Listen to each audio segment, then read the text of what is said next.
I remember when Saw came out, it was like such a revolutionary. This is disgusting. How can anyone watch this? Like, this movie came out years before it, and this is way more disturbing.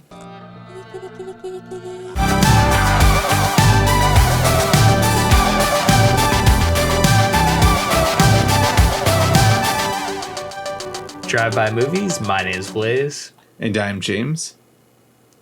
And never have I ever seen The Audition.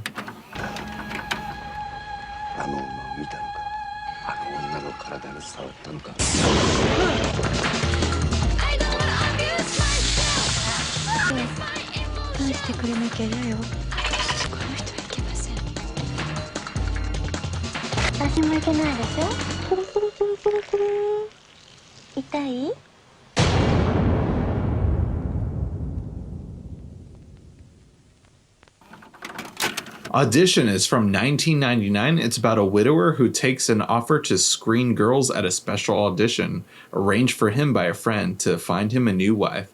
The one he fancies is not who she appears to be after all. This is a movie I've heard about nonstop since I first really got into horror films. There's of course like the ones that like everyone tells you about. That's like the most hard to watch movies of all time and stuff. And do they hold up against Audition? I will shed my thoughts, but Blaise, this is your Never Have I Ever episode. What did you think? So I have to say, yeah, this is one of those movies that I heard about even before I got into horror. I remember my brother was always into like East Asian cinema or just like extreme Asian cinema. He showed me Battle Royale before I'd even like liked horror movies or even seen, you know, some classic horror movies. I had seen the film Battle Royale. This is one of them that he had watched. And I remember he like told me to watch it or check it out, or even he might have been watching it and I might have been in the other room and like wanting to go check it out. But then like I just remember not being interested. Like I watched for a little and I was like, this seems a little slower for me as a kid with the TikTok attention span, you know? So I wasn't as interested in it, but it was always something that I like had heard of. It was always kind of in, you know, my mind's eye essentially to check out one day. So I felt like what better way to check this film out here than Never Have I Ever. This is an opportunity for James and myself to check out movies that, you know, we haven't seen yet. And how have we not seen these movies yet when we've seen so many movies? I forget, how many movies have we seen together? It's like probably at least 4,000 at least. It's probably close to 5,000. I know I have seen at least 2,000 movies, and I know you're like a little above me on Letterboxd at least, but we're close to 5,000. Yeah, as we say in our trailer for our channel at least. Yeah, I think our trailer, we just made up a random number, but I know that we're pretty close to that number. But I don't think you've gone back and like checked all your boxes on Letterboxd. Like I've done a pretty good job, but I know I'm still missing probably 100. It's the same on my end. I've seen most of the ones and I've tracked down most of the movies I've seen, but there's a few out there that I've forgotten about. Yeah. Yeah, I feel like yours is actually much more than you think it is, though. Because I feel like when I was even looking through it, I'm like, nah, he's definitely seen that or whatnot. But anyways, getting back into the Audition, who cares about Letterboxd? But if you guys are interested on Letterboxd, go ahead, go over to Letterboxd, follow us there. Our description, I think our links, you could probably just search our same Twitter handles that are at the beginning of the show. It'll probably come up. Anyways, though, Audition, guys.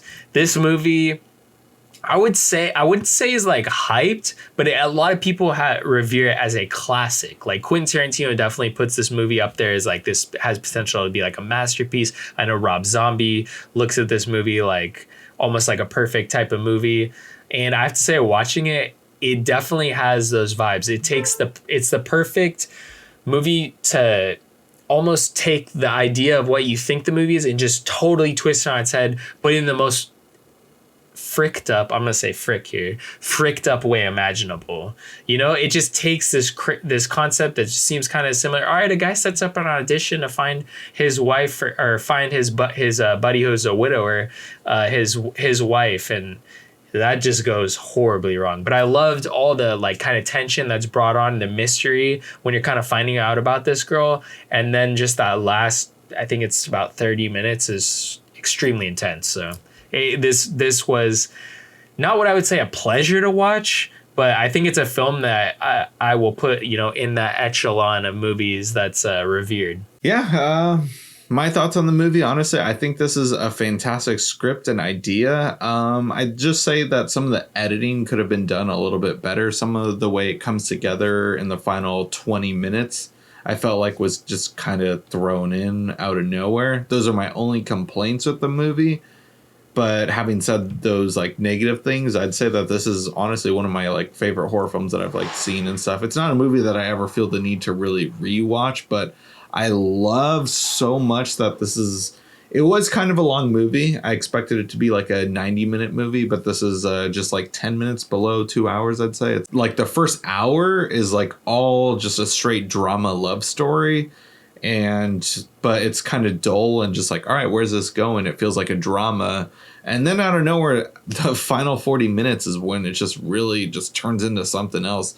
And it doesn't really start until that first scene where he meets her uncle, where you're just like, what the hell is this? This is disturbing. And we just keep getting disturbing sequences. And my only complaint as going back to it was just some of the reveals. I didn't really like how it was revealed through weird dream sequences or through weird flashbacks and stuff, because we're in mainly the main character's mindset. And I'm just like, how is he seeing these visuals when he wasn't there to begin with? That's my only complaint, but I really did enjoy the story overall. And just seeing just like how it all comes down towards the end. It ends a little bit anticlimactic, but like the violence and stuff, like this is true like torture porn. Like, yeah, you thought Saw was hard to watch. Saw is nothing compared to Audition, I'd say. Like, yeah, I remember when Saw came out, it was like such a revolutionary. This is disgusting. How can anyone watch this? Like, this movie came out years before it, and this is way more disturbing. Yeah, I have to say this is definitely one of those it's the pioneer of torture porn movies. Whether you love that phrase or hate it, it's kind of just what, society has dubbed these types of movies, and this is that pioneer film. It's one of the first movies that kind of had that gory style. But it's interesting because the movie is so much more than that. It's the last 40 minutes that's kind of intense, but I feel like all the movies that were torture porn after this movie one-upped it so much that the violence in this movie, while it is quite graphic and intense, it's barely anything compared to any of the movies in the Saw series, and also Teresa's or anything like Hostel. Like those movies. Correct, definitely cranked it up to 11, where this was only sitting at 6. So it is interesting to see that all the films that kind of like ripped it off went for the thing that I felt like was just that kind of shock at the end, but the whole entire movie. It's fun that this has just, there's, some unnerving things here and there. The friend who sets up this audition is like, wait, you really liked her essay the most? Like, I've been trying to find the leads for hers, and I can't really like contact any of her references. I don't really know what's going on. It's kind of weird. Why wouldn't anyone's references be turning up or answering the phone? There's just like these little hints of this being kind of strange, and then you really get into it deep once it hits that, mark in the movie where there's only so much left that can happen. It's all downhill from there. So I really enjoyed that aspect of the movie. Some of the sequences though, like there were the sequences like the flashbacks you had mentioned, they're all like kind of supposed to be drug sequences, but I felt this movie was so before its time that they're not really done well, and they just kind of seem like regular sequences. But he's supposed to be like so drugged and like hallucinating that he's able to like see these things that happened. I don't know, it's like almost prophetic in a way.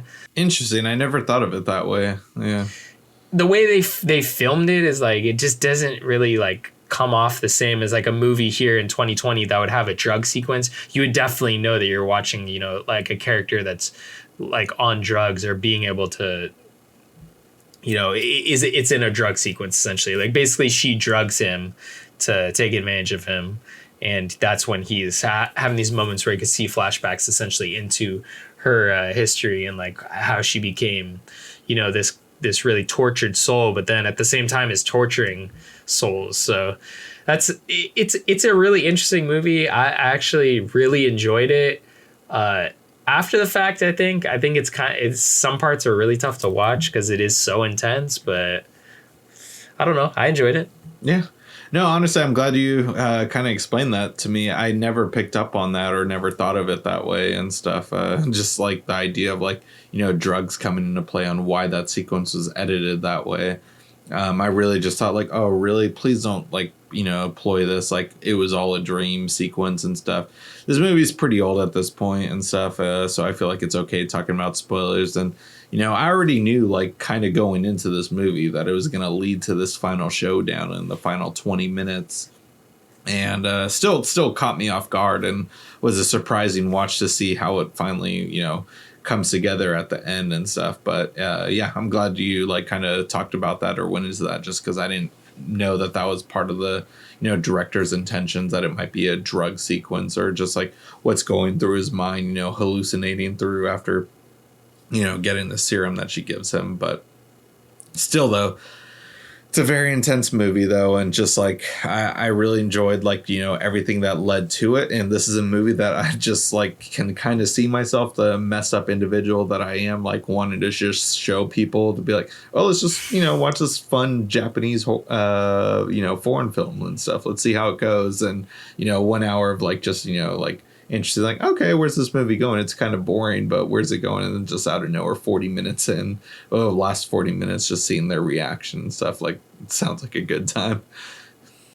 Yeah, I definitely can see, like, after watching this movie, it's not something that I don't, it's not, it is pretty intense, but it's not one of those movies where I'm like, I don't want to watch this ever again. It's not a come and see where I'm like, I don't think I'll ever watch this movie again. I actually can kind of see myself watching this movie again.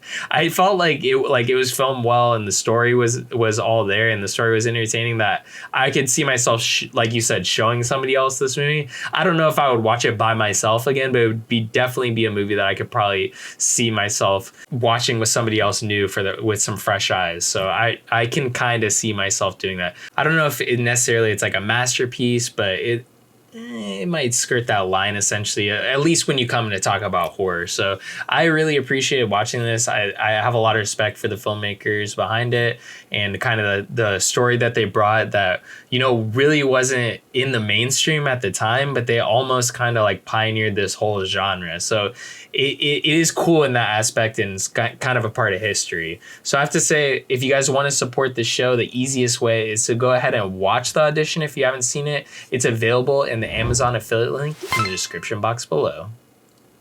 After doing that, please let us know what you thought about the movie. Leave a comment telling us what you thought. And if you haven't already, please smash that like button. That's a great way to have this video reach out a big audience. That's a great way to help us out. So please do that. And also, you can also subscribe and hit that notification bell to get all our latest updates on future videos. And if you haven't already, guys, we are brand new to Instagram. Go ahead, click the description box below, find the link. Our Instagram handle's there. And we're also new on TikTok. If you guys have TikTok, go ahead and find us on there. Anyways, guys, that's it for this week. Tune in next week for a brand new Never Have I Ever.